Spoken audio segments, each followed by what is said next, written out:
मिलके कैसे मुकाबला करेंगे बीजेपी का? पहली बात तो आप सब लोग मिलेंगे क्या? हमें धीरे धीरे जनता समझेगी और इस पेंडेमिक के बाद तो सब समझ गए कि ये सिर्फ धर्म की राजनीति करते हैं। धर्म की राजनीति से बंदों को रोटी नहीं मिलने वाली, बंदों को ऑक्सीजन नहीं मिलने वाली, आईसीयू बेड नहीं मिलने वाला, शिक्षा नहीं मिलने वाली। मैं आपसे एक सीधा सवाल पूछ रहा हूं कि साहब लेफ्ट, देखिए आप लेफ्ट तो सीधी देश राष्ट्रीय स्तर पर बीजेपी को चुनौती नहीं दे सकता, आप भी मानते हैं, सब मानते हैं, हकीकत है ना? तो एक आपको लोगों के साथ जाना पड़ेगा। ठीक है, केरल में आप मजबूत हैं आज की तारीख में, और केरल में पिनरई विजयन साहब ने किया, अच्छा किया, लेकिन आपको राष्ट्रीय स्तर पर चुनौती देने के लिए बीजेपी को दूसरी पार्टियों के साथ जाना पड़ेगा।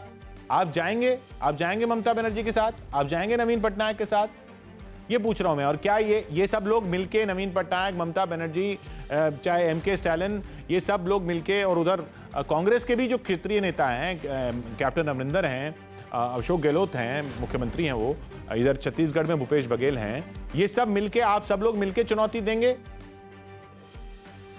हाँ, दे सकते हैं। देखिए, हमारा तो वामपंथी पार्टियों का पहला स्टैंड है कि बीजेपी और फांसीवादी ताकतों को हराने के लिए जनवादी और वामपंथी ताकतों को एक होना चाहिए, और उसमें हमारा स्टैंड। ये कांग्रेस को सोचना होगा कि अन्य राज्यों में वो साथ जाएंगे या नहीं जाएंगे। ये नहीं कि जहां पे वो कमजोर है वहां पे वामपंथियों के साथ आएंगे, जहां पे मजबूत है नहीं होंगे। ये नहीं होना चाहिए, ये हमें सोचना होगा। ममता बनर्जी के साथ जाएंगे आप ममता बनर्जी के साथ जाएंगे? त्रिपुरा में अलगाववादी ताकतों के साथ बीजेपी चली गई, हम तो वो नहीं कर सकते। हम आइडियोलॉजिकली देशभक्त हैं। ये तो झूठे देशभक्त हैं बीजेपी वाले। नहीं, आप ममता बनर्जी के साथ जाएंगे, आप ममता बनर्जी को समर्थन देंगे? ना ये थे ना ये हैं, ये प्राइवेट कैपिटल के आदमी हैं, ये प्रॉफिट कैपिटल के आदमी हैं। अच्छा, चलिए ये मैं रिजल्ट हब जा रहा हूं अभय उपाध्याय के पास। अभय, क्या खबर है?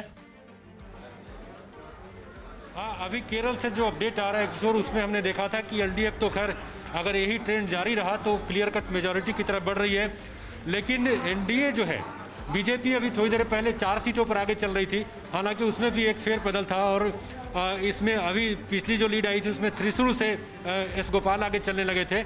अभी फिर से एक बार लीड उनकी कम होकर 2 पर आ गई है। तो ये जो बीजेपी की लीड ऊपर नीचे हो रही है, इसके बारे में और एलडीएफ का जो परफॉर्मेंस रहा है उसके बारे में निमिष से पूछते हैं। ये न्यूज़ 18 केरला से सीनियर जर्नलिस्ट है हमारे साथ और वहाँ के अपडेट पर नजर रख रहे हैं। Nimish, what exactly made LDF to repeat the history by, because it seems that the trend continues.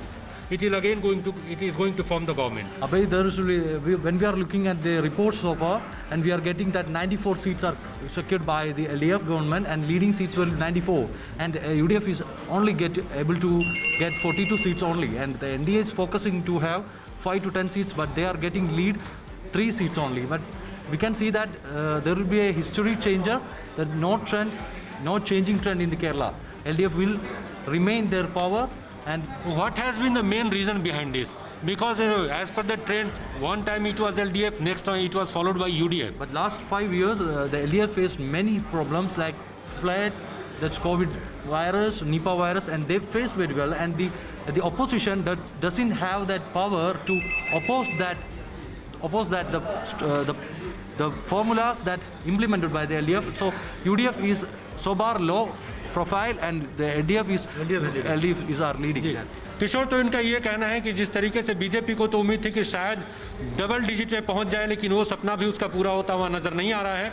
वैसे नेमम में उनकी लीड बनी हुई है, वहां से श्रीधरन अभी भी आगे चल रहे हैं पलक्कड़ से, तो ये थोड़ी सी राहत की बात हो सकती है बीजेपी के लिए। एलडीएफ के साथ वहां पर जीतने की एक वजह है कि जिस तरीके से कोविड मैनेज किया, और जैसा निमिष बता रहे, एक और बड़ी बात है, अपोजिशन वहाँ उसी तरीके से कमज़ोर साबित हुआ जैसे कि दीगर जो राज्य हमारे दूसरे राज्यों में हो रहा है।